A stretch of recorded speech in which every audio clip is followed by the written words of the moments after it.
Hello friends, मैं मनोज कुमार आपके बीच में लेकर आया है सामान्य अध्ययन, जो कि इसमें देख रहे हैं प्राचीन इतिहास, जिसमें हम प्राचीन भारत पर विदेशी आक्रमण के बारे में कुछ देख लिए थे।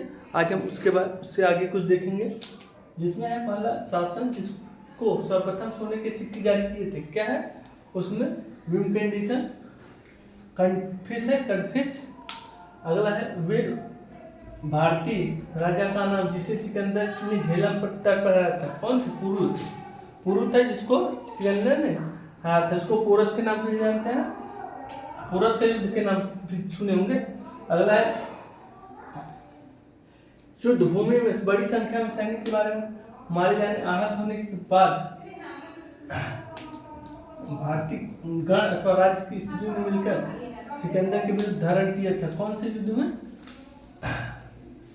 मस्कल युद्ध।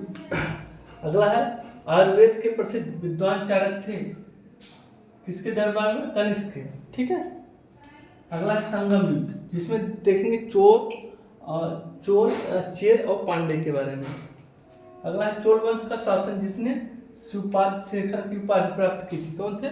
राजा प्रथम।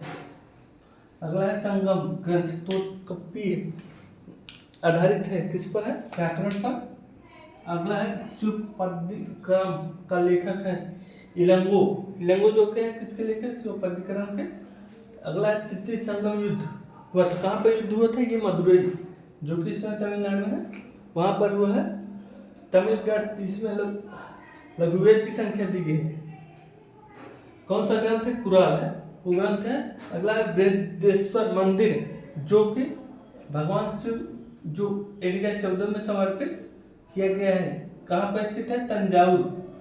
तंजावुर में स्थित है। अगला हम देखेंगे दक्षिण भारत का इतिहास, जिसमें देखेंगे चोल, तालुक और पल्लव के बारे में।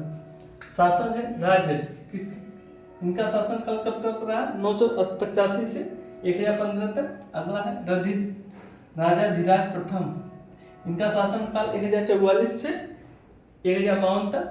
कुलंतु प्रथम, इनका शासन काल 1070 से 1120 ईस्वी तक। और अगला है विक्रम चोल, इनका शासन काल 1120 से 1133 तक। अगला देखेंगे हम राजवंश और राजधानी के बारे में मिलान करना है, जिसमें देखेंगे पल्लव की राजधानी क्या थी? कांची। अगला है कंदम, इनकी राजधानी बदमाशी। अगला पंड्य की राजधानी मदुरा। अगला काकती की राजधानी क्या है? वारंगल, जो कि आंध्र प्रदेश में है। अगला नटराज की प्रसिद्ध कांस्य मूर्ति एक उत्कृष्ट उदाहरण है किसकी? चोल कला की।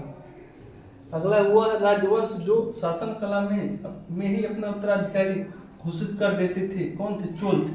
अपने ही शासन काल में क्या थे? उत्तराधिकारी घोषित कर देते थे। अगला वह दक्षिण भारत राज्य जो अपने नौसैनिकों शक्ति, मतलब कह सकते हैं नेवल पावर हेतु प्रसिद्ध था। कौन था? चोल। अगला है चोल गंगम नामक बृहद कृत्रिम झील बनवाने का श्रेय दिया गया किसको? राजेंद्र थे राजा, उनको श्रेय दिया गया था ये चीज। अगला तंजावुर के बृहदेश्वर मंदिर का निर्माण किसने किया था? राजा राम प्रथम ने। बृहदेश्वर मंदिर का निर्माण किसने किया था? किए थे ये राजा राम प्रथम ने। अगला चोलों का राज्य किस क्षेत्र तक फैला है? पहला था कहाँ तक? कोरोमंडल तक और दक्कन के कुछ भाग तक। कोरोमंडल पूरा और दक्कन के कुछ भाग। अगला है चोल शासकों के शासन काल में वरियम उद्यान प्रशासन का देखता था। कौन देखता था? टुट्टा वारियम किस कहाँ देखता था? वारियम उद्यान प्रशासन का कार्य देखता था। अगला चोलक्यों की राजधानी कहाँ थी? चोलक्यों की राजधानी थी आपकी वातापी थी। अगला है चोल राजाओं के स्नानागार एवं भोजनालय का प्रबंध देखते थे स्त्रियां और उसके पुरुष दोनों देखते थे। जो स्नानागार और भोजनालय के बारे में कौन देखते थे? स्त्री और पुरुष दोनों देखते थे। अगला है चोल शासक का नाम बताइए जिसने श्रीलंका के उत्तरी भाग पर विजय प्राप्त की। कौन थे? राजा राम प्रथम। राजराज प्रथम। अगला है चोल साम्राज्य के अंततः समाप्त किया था, किसने किया था? मलिक कफूर ने। मलिक कफूर थे, वही किए थे चोल साम्राज्य के समाप्त। वह चोल राज्य जिसने श्रीलंका को पूर्णतः स्वतंत्र दी और सिंहल राजकुमार के साथ अपनी पुत्री का विवाह की। कौन थे? कुलंतंग है। अगला 72 व्यापारी चीन में कितने कार्यकाल, किसके कार्यकाल में भेजे थे? ये भी कुलंतंग फर्स्ट थे।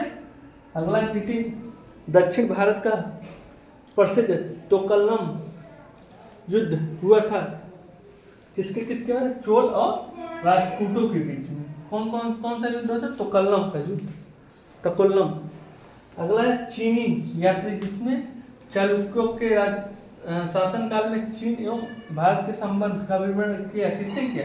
यह इंसान था, एक चीनी क्या था? यात्री था, जिसने चीन और भारत के संबंधों के बीच में विवरण किया। अगला है किस वंश द्वारा प्रायः महिलाओं का प्रशासन में उच्च पद प्रदान किए जाते हैं? चालुक्य वंश में महिलाओं का प्रशासन क्या उच्च पद पर प्रदान किए जाते थे। अगला है मंत्र विलास प्रहसन के लेखक थे, कौन थे? महेंद्र वर्मन थे। अगला 3वीं शताब्दी वारंगल प्रसिद्ध था, किसके लिए प्रसिद्ध था? लोहे के यंत्रों और उपकरणों हेतु। ये 3वीं शताब्दी का वारंगल युद्ध प्रसिद्ध था। अगला संस्कृत कवि और नाटककार कालिदास का उल्लेख हुआ है, कहाँ, किसके कार्यकाल में? पुलकेशिन द्वितीय के एहान अभिलेखों में। उनके एहान जो अभिलेख थे उसमें इनका कालिदास जी का उल्लेख हुआ है। अगला है एक चालुक्य के तिथि अंकलन में शक संवत का वर्ष 556 दिया हुआ है, इसका तुल्य वर्ष है कितना? 634 ईस्वी। 634 ईस्वी। प्रसिद्ध संस्कृत लेखक दंडनी अंकित करते हैं पल्लव की सभा को, किसकी सभा को? पल्लव की सभा को अलंकृत करते हैं। अगला पल्लव राजा जिसकी उपाधि राजसिंह थी, कौन थे? नरसिंहवर्मन तृतीय। अगला है तंजौर का बृहद मंदिर बनवाया था, किसने? राजा राज के शासनकाल में, जो कि पहले भी देखते थे। राजा जो प्रथम थे उसके शासनकाल में बृहदेश्वर मंदिर बनाया गया था। बाकी का हम नेक्स्ट पार्ट में देखेंगे, तब तक के लिए धन्यवाद।